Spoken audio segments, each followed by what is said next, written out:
Okay, so that was a little connection issue, so we're good. We're going live now.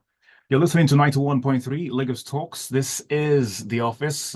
Because of our time, we would breeze through our questions. Like I said, this is brought to you by CIPM and Lagos Talks 91.3. And our guest is Pi Gamde, FCIPM, Chief Talent Officer at Coronation Group. Our topic again is performance management as a strategic lever for organizational sustainability. A question, first one is this. How would you define performance management in the context of organizational sustainability? Thank you, Kola. I'll start out by just keeping it simple. I'll look at it from the point of view or the context of organizational sustainability, as you've asked. And I believe that it is really a continuous effort. It is strategic. It is a strategic process and one that ought to align individuals and teams' performance with, of course, the long-term goals of the organization, right? If you think about the fact that it focuses on achieving immediate performance management, focuses on achieving immediate business outcomes, and also fostering a culture of continuous improvement. You're looking at innovation, other ethical practices, and all of these efforts that should support a business in a sustainable way. Because if you don't have all of these ducks in a row, if you don't have them lined up properly, you could just crash the company. There's an adage that says what gets measured gets done. So this is about an entire end-to-end process that cuts across every element of the organization. Once we can articulate what needs to be done and how we would determine the success of it, the chances of sustainability for the organization is guaranteed. Interesting, because the word sustainability, is a very frequent concept thrown around recently, especially post-COVID-19. A lot of companies are trying to adjust their processes and optimize the way they work, just to remain competitive, to remain in business. But what are the key components of an effective performance management system? There's several, but I'll start off with the one that I think many times gets lost in all the, in the frameworks and when we design things, is the philosophy itself, which is really key. What is the philosophy? What's your performance management philosophy? Because this is the foundational set of principles that will guide your approach to managing performance, right? It defines the perspective on how performance should be managed. How are you going to evaluate the performance of the business, the employees? How are you going to reward people? And it just shapes the overall design and implementation of the performance management process itself. Other things that I think are important in a performance management system is that you need to be clear what needs to be done. So clear objectives, what is it that needs to be done? You already have your strategy as an organization. You have to be able to even, what are the performance measures of that strategy? How will we measure success of the strategy, right? So we need to be clear what needs to be done. Who is going to do it? When is it going to be done? What is the expected outcome? What is the result you want to see or the impact that you expect to be made? All of these things need to be clear. And then you have to be clear what you are going to measure, right? You made a statement earlier. We talk about the fact that we live in a very fast-paced world today. The speed of change is significantly upon us. And your strategy today in the next 6 months may not necessarily thrive anymore. So can we start to think in terms of range goals as opposed to thinking one goal and it's a do or die? Because if you think in range goals, the beauty is that it gives you an opportunity to, you have your minimum, you have your maximum. If you fall within that minimum and maximum, right, then you're not at a loss. But to have black or white alone, I think that we're going to see a lot of recalibrations happening when you have that type of scenario. So that's just on clear objectives. I thought to throw that in. Many people talk about the SMART, specific, measurable, achievable, relevant, time-bound goals. If that is an approach that works for you, you can consider that also. But more importantly is that it must be agreed by all parties. You have to think about continuous feedback, from the beginning, and just keep closing the loop. At every point in time, it needs to be consistent. It needs to be clear what actions are required. All of that needs to happen. Who is having the conversations with the individuals and the organization in itself, feeding in, feeding out, and closing that loop. You have to look at things like development opportunities, right? So how do people grow? How do people develop, enhancing the capabilities and skills of individuals, right?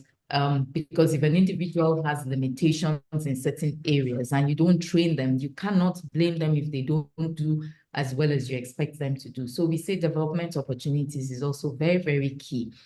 And then the performance appraisal itself, you have to have a strong appraisal system. It needs to be objective, it needs to be balanced, it needs to be clear so that individuals understand the criteria that they're being evaluated against. They understand what it means. Yes, please go ahead. Yeah. So because you mentioned something quite interesting, range goals, and I would love for you to perhaps throw some light on that. I have a fair idea of what you mean by that, but I trust that a lot of people who are listening right now will want to get deeper into what you mean by range goals and how that is important, at this point in time in ensuring sustainability generally in businesses and the workplace. Okay. Thanks for bringing us back to that point. Range goals really just speak to the fact that as opposed to having just one goal, one set of, you say you have to make 100 million and that's it. Okay. As opposed to saying make 100 million, right? Can you range it to what is the minimum that you need to make as an organization to survive? Because many times these goals are stretched, right? So what is the minimum and what's the maximum? So if you make between that, so if you say between 80 and between 80 million to 120 M, so you give an individual the opportunity to make anything between that, and that 100 you're seeking for sits in there. What that does for you as an organization is that it gives you room if you need to make any adjustments. Think today of budgets in organizations, right? The budgets are done. And then think when COVID came, it scattered so many things. So many things became disrupted, right? And we're seeing new strategies evolve. If you do your budget today based on your strategy today, and then in 6 months' time, the market has shifted significantly, you have to go back and redo, come up with a new budget. And so we say, even in reinvention practices, we say, think in terms of range goals. So if I take an area that is a little bit more subjective, right? Let me think of an area that is a little bit more subjective. So let's say I'm running a graduate training program. I want to have 15 in class, but then I'm not guaranteed I can bring in that 50. Can I have a range, or what percent of the workforce, right, do I need to bring in? So sometimes if we think in percentages, it also shapes that conversation and narrative as opposed to just fixing numbers, fixing things cast in stone, right? So you give certain room for any changes that might happen. Now, some people say, oh, but are you not encouraging complacency? No, you're not. You're simply also bearing in mind that the world is changing. And for every time your goals are cast in stone, you will always have to go back to the drawing board. But what happens with range goals is that when you get to the point, almost to the point of inflection, you're able to, pivot. And that's the whole idea, is that you're able to quickly pivot, as opposed to you fail first and then the journey back up, becomes more tedious.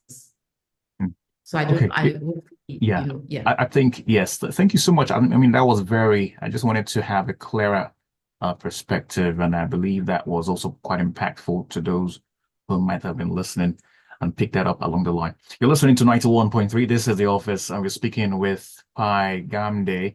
She is FCIPM and the Chief Talent Officer at Coronation Group. She's quite experienced at this. So if I were you, I would listen with rapt attention. So let's move on to our next question. I want to see where the nexus is, between performance management and organizational goals and objectives. I know when the HR team are trying to recruit talents, you want to find out if the personal goals of the talents aligns with the organizational goals. But I want to also understand now, in this case of performance management, the person is now in the system and you're carrying out performance evaluation. How does that align with organizational goals and, of course, objectives of the company? Okay. So I think this is one of the areas where many times if we don't get right, we see individuals can easily work at cross purposes from the organization. The most important thing is one of the key things is the organization has its strategy, right? And that strategy could be a 5-year strategy plan, of course, with room for tweaking and movements given changing landscape. That's the basis for everybody's performance contribution. So that's the first thing to note. So whatever the company is seeking to accomplish or achieve in this year, it's cascaded to everybody. Now, some say they take it from bottom up, some say top down. We're seeing different models evolve, but I think mostly organizations are familiar with the top-down approach, which is we've agreed the strategy and then it's cascaded down to the organization. So you're not working at cross purpose. So if I take a function like HR today, what is your contribution to the broader strategic goals of the organization? Is one, talent. Does the organization have the people they require to achieve this strategy? That's a goal for you in HR. Okay. In finance, does the company have the money to run this and deliver this strategy? That's a goal. For the person in sales, we know the numbers. Are you bringing in the number? Are you not bringing in the number? So I've just used this to just bring it down to the, to the basics, to explain the fact that there's no individual's performance goals that should not align with the organization. So it needs to directly link both the individual team's objectives all the way to the strategic goals of the organization. What this does is that it then ensures that your efforts are completely aligned with the overall goals of the organization, right? You also want to make sure that there's coherence and collaborative success. So if you're not linking everybody's KPIs to the ultimate goals, then there's a complete disconnect. Okay. You can't have somebody, if you think of there's a book, I've forgotten the gentleman now, Good to Great, I believe Robert Greene, yes, Good to Great, where he talks about, he used the analogy of a bus, right? There's a bus going somewhere, the company is that bus, right? If you're going to, let me use Lagos as an example. If you are going to Ikeja, you're not going to get on a bus that is going to Lekki. You would have missed your way. Exactly. So if you are going to Ikeja, the bus is going to Ikeja. Number one, you are on the right strategy. Number two, which seat are you sitting on? Are you in finance? Are you in HR? Are you in sales? Are you in marketing? You can't be on that bus and you are going in a different direction. Then you need to get off the bus. So it's important that if you're on the bus, the goals you're working towards ultimately leads us to the broader strategic goals of achieving the broader strategic goals of the organization. Okay. You're listening to 91.3. And I mean, when you conceptualize performance management, I mean, it's quite a profound concept in the context of organizations, in the context of the workplace. But I'd love for you to talk about why this is such a big deal when it comes to sustainability and um, how can organizations ensure that performance management is integrated into their overall strategy? How can you be very sure that what you're doing is effective and is in the nitty-gritty of how you process things within the organization? Okay, so I mentioned something earlier on. Performance, what gets measured gets done, right? You're asking a question on why is it a big deal for sustainability? If you don't measure your performance, if you don't check, are we performing as an organization? You might as well close shop and go home, because how else do you want to survive, right? So it is, it's a measurement for everything you do in an organization. That's the first thing I would say. If you're not managing the performance of your finances, you could go bankrupt. If you're not managing the performance of your risk, you could have all kinds of issues, fraud, all kinds of litigations upon you. If you don't manage the performance of your people, you could have a chaotic organization. So across everything you do, you have to be able to make sure that you have a system that measures performance. Without measuring performance, organizations cannot drive progress towards your long-term goals. But if you embed it across everything you do, you are able to ensure that you're achieving the respective goals that an organization has set for themselves. It helps you to foster a culture of accountability, continuous improvement, resilience in dealing with the market, changes and other external pressures. If you don't have any performance management systems in place, how do you know how you are doing compared to your peers? How do you know if you're paying, market rates? How do you know how do you know all of these things? You don't Okay. know. So it's Okay. a very active process, right? Mm. That you need to pay attention to any organization. Okay. Why? How can we ensure that it is integrated in our overall strategy? I think the first thing is to ensure that there is strategic alignment. That whatever your performance management system, philosophy, principles, the goals of it, that it lines up with your organizational goals and any strategic objectives that you have.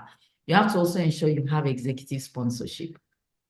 You have to secure the commitment of leaders to champion performance management initiatives.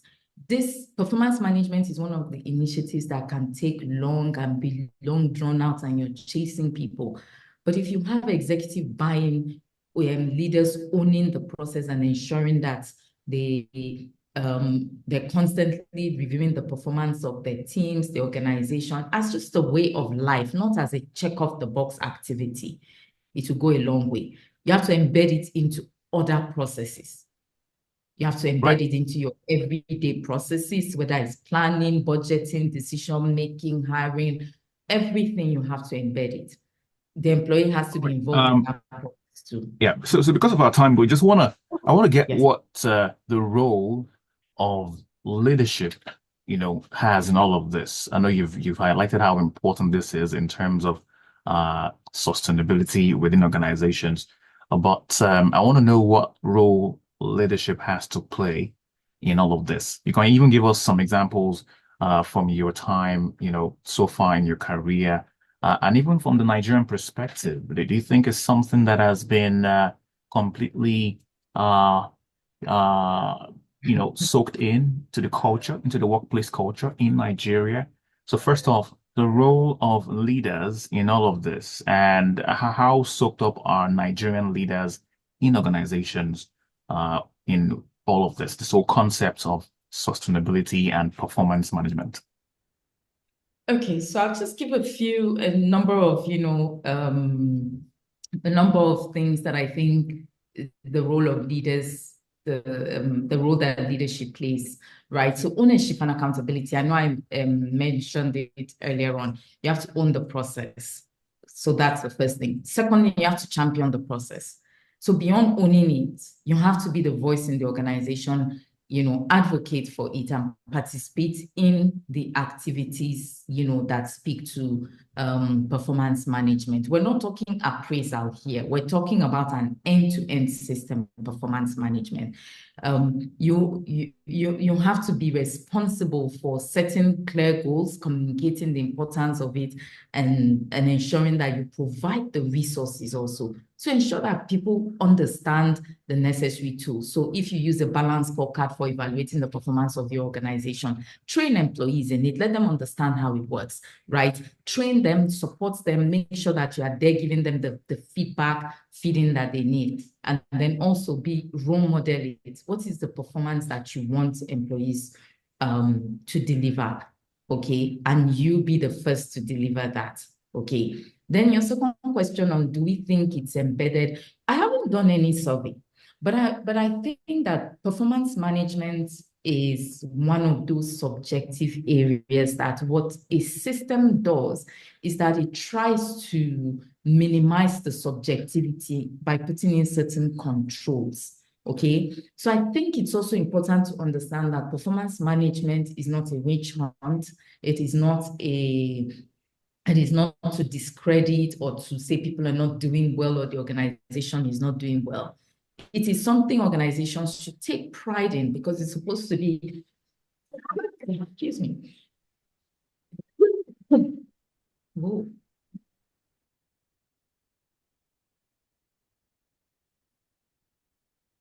Okay. Okay. Sorry, I had a slight itch in my throat. All right. So I was just rounding up by saying that it's supposed to be a process that should enable growth and also enable an organization Sorry achieve about its that. objectives. Yes, thank you. Okay. All right. I think you've been able to throw enough light on some of the topical points that we have. But what are your final words? And also, I mean, we are still evolving. The world is perhaps even changing and changing at a very fast pace right now. In a few words, how do you think that organizations can adapt their performance management strategies to respond to evolving business environments? And of course, just chip in your final thoughts on the conversation this evening as we wrap things up. Thank you. So I would like to use an example in closing. And I learned it in my course in reinvention. And they tell us to look at the fashion industry. They tell us to look at, the fashion industry. It is one of the industries that has mastered the art of reinvention. So winter, spring, summer, autumn, right? They already have designs, everything is ready. As one season is coming, they're rolling out new designs and all of that. They pack everything from the previous season and then they launch for the new season. Before that season is up, they have already gone back again, coming up with designs for the next season. Why am I using this as an example? Flexibility, agility. We talked about range goals earlier on. We have to think about these processes, and how do we ensure that they are nimble, they are flexible, we can decouple them easily and recouple them. So it doesn't need to be rigid. It needs to be a system that is truly measuring the performance that we are seeking, seeking to measure. I'm a big believer in setting these range goals, because when we look around us, we see that change is happening so fast, right? And so for me, really importantly is to understand that it is not a fixed item that is cast in stone, but it needs to continue to be reviewed in line with, current practices. I think in closing, it's to really think around fostering a culture of reinvention. So we're saying encourage adaptability and responsiveness to changes within the workforce, because we're seeing that a lot. Continuous improvement. It is not a one size fits all. You have to be able to improve where you need to make those improvements, and then also invest in leadership development and the employee development, so they understand how to navigate performance management in the organization. Right. Thank you. Thank you so much. We've eaten into the next hour, but I think it was nice. It was important that we landed the plane properly on this topic. But definitely it doesn't end here. It's an ongoing exercise talking about performance management. It's a periodic thing. Perhaps it comes in cycles. I'm not too sure.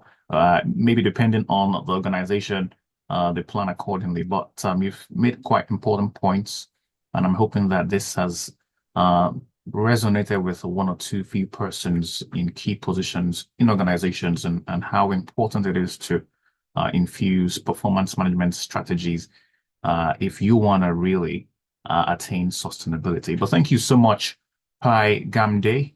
We do thank you indeed for coming, and we want to have you again at some other time.